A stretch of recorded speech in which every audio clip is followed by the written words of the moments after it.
নমস্কার বন্ধুরা, আমি পিঙ্কি। সকলে কেমন আছো? আশা করছি সকলে ভালো আছো। আমিও খুব ভালো আছি। আজ আমি বানাচ্ছি কি বলো তো? চিংড়িগুলো দেখে কি মনে হচ্ছে? আজ আমি বানাচ্ছি চিংড়ি দিয়ে মোচার ঘন্ট। হ্যাঁ, চিংড়ি মাছের সাইজগুলো তো দুর্দান্ত। এর জন্য আমি একটা মোচা কুচু কুচু করে কেটে নিয়ে প্রেশার কুকারে একটু লবণ, একটু হলুদ আর জল দিয়ে 3টে সিটি মেরে নিয়েছি। আর চিংড়িগুলোকে সুন্দর করে কেটে ধুয়ে মুছে একটু লবণ আর একটু হলুদ দিয়ে ভালো করে ম্যারিনেশন করে কিছুক্ষণ রেখে দিয়েছি। তারপরে কিছু মশলা বানাতে হবে মোচার জন্য। তো এখানে আমি নিয়েছি 2টো শুকনো লঙ্কা, কিছুটা কাঁচা লঙ্কা, নিয়েছি ধনের গুঁড়ো, নিয়েছি জিরের গুঁড়ো আর নিয়েছি আদা কুচি। ব্যাস, এইগুলোকে আমি মিক্সিতে ব্লেন্ড করে নেবো। আর কড়াইতে দিয়ে দিয়েছি সর্ষের তেল, খাঁটি সর্ষের তেল। এবার চিংড়িগুলোকে সুন্দর করে উল্টে পাল্টে ভেজে নিয়েছি। চিংড়িগুলোর সাইজ দেখেই আমার এত ভালো লেগেছে।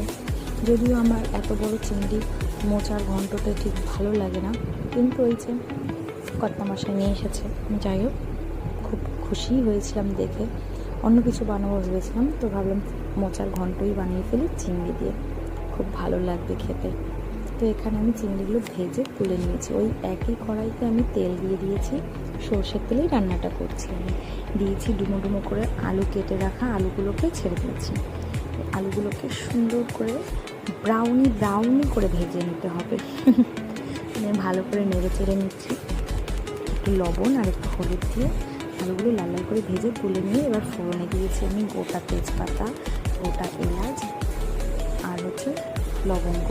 এরপর যে মশলাটা আমি বানিয়ে রেখেছিলাম সেই মশলাটা আমি দিয়ে দিয়েছি। ওই একই তেলেই দিয়েছি আমি, আলুটা ভেজে যে তেলটা থেকে গেছিলো ওটার মধ্যেই দিয়ে দিয়েছি। মশলাটা একটু কষে আসলে, তেল ছেড়ে আসলে দিয়ে দিয়েছি টমেটো কুচি। একটু টমেটোটা নরম করার জন্য আমি দিয়েছি এখানে লবণটা দিলে টমেটোটা তাড়াতাড়ি গলে যায়, এই কারণে লবণটা আমি টমেটোটা দেওয়ার পরে দিয়েছি। এবার ওই ভাজা করে রাখা আলুগুলোকে দিয়ে ভালো করে উল্টিয়ে পাল্টিয়ে নেড়ে যত রাগ আছে সব রাগ এর মধ্যে দিয়ে দিতে হবে। রাগ রান্নার মধ্যে দিয়ে দিলে না রান্নাটা টেস্টই আলাদা হয়। মজা করছি। যাই হোক, সুন্দর করে ভালো করে নেড়ে টেড়ে কষিয়ে নাও। কষানো হয়ে গেলে ওর মধ্যেই জল ঝরিয়ে রাখা সেদ্ধ করা মোচাটা দিয়ে দেবে। মোচাটা দিয়েও ভালো করে নেড়ে নেবে। মশলাটার সাথে যাতে জল দেবে না, মোচা দিয়েই আরও জল ছাড়ে, মোচাতে অনেকটা জল ছাড়ে। তো এই একসাথে মোচাটা দিয়ে ভালো করে উল্টে পাল্টে কষিয়ে নিতে হবে।